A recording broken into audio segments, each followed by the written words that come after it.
একবার এক মসজিদে নামাজের জন্য উঠলাম,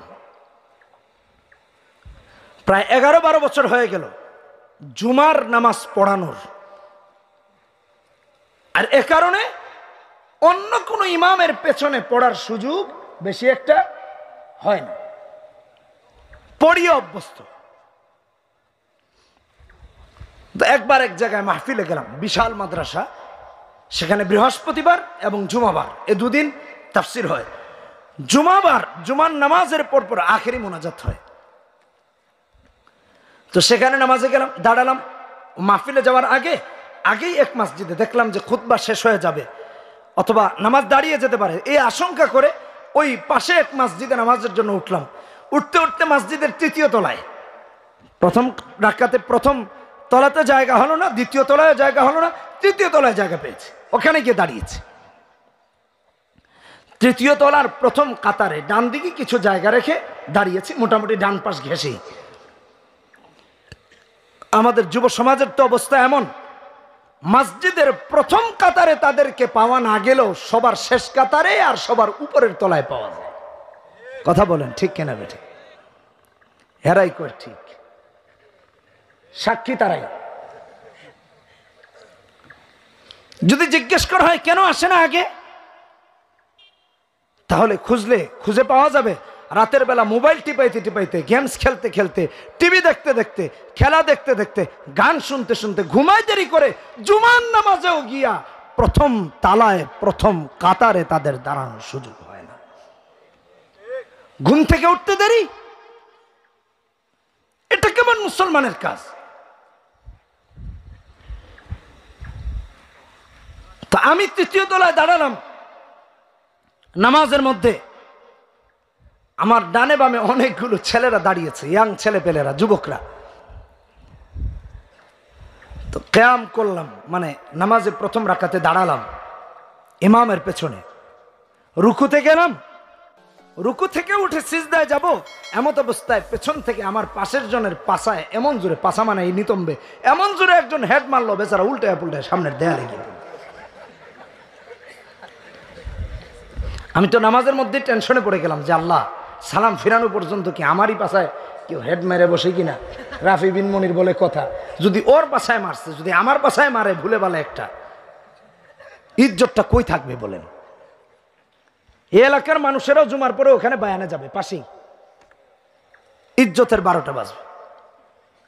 এই চিন্তায় নামাজ শেষ হল। আরো দুঃখজনক,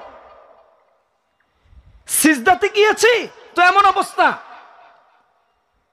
এই সিজদায় গেলাম তো একটা উঠে আরেকটার পাছায় ঠাস করে থাপ্পড় মেরে আবার একেবারে আল্লাহর ওলি হয়ে সিজদায় পড়ে থাকে। বুঝার কোনো কায়দা নাই।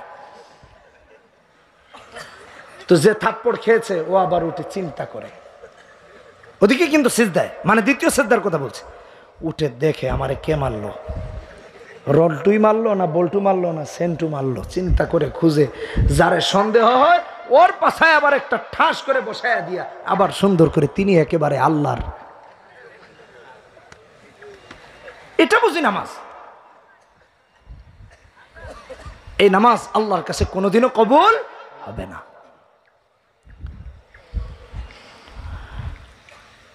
বরং আল্লাহ তাআলা কোরআনে কারিমে বললেন,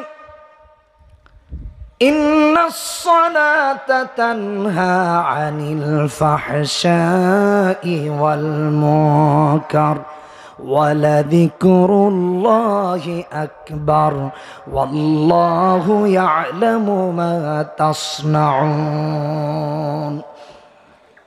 নামাজ অন্যায়, অশ্লীল, গর্হিত কাজ থেকে নামাজিকে হেফাজতে রাখে, মাহফুজ রাখে।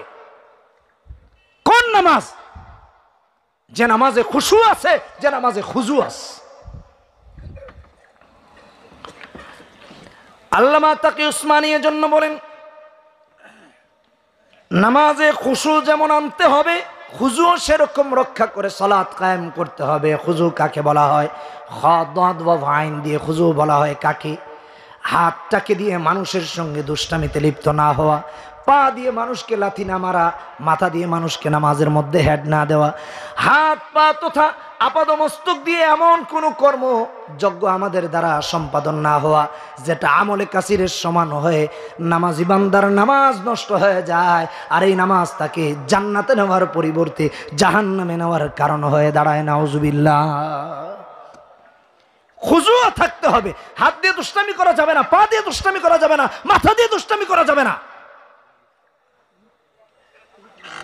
এক নামাজ আপনাকে আমাকে ডিসিপ্লিন রক্ষা করতে শেখায়।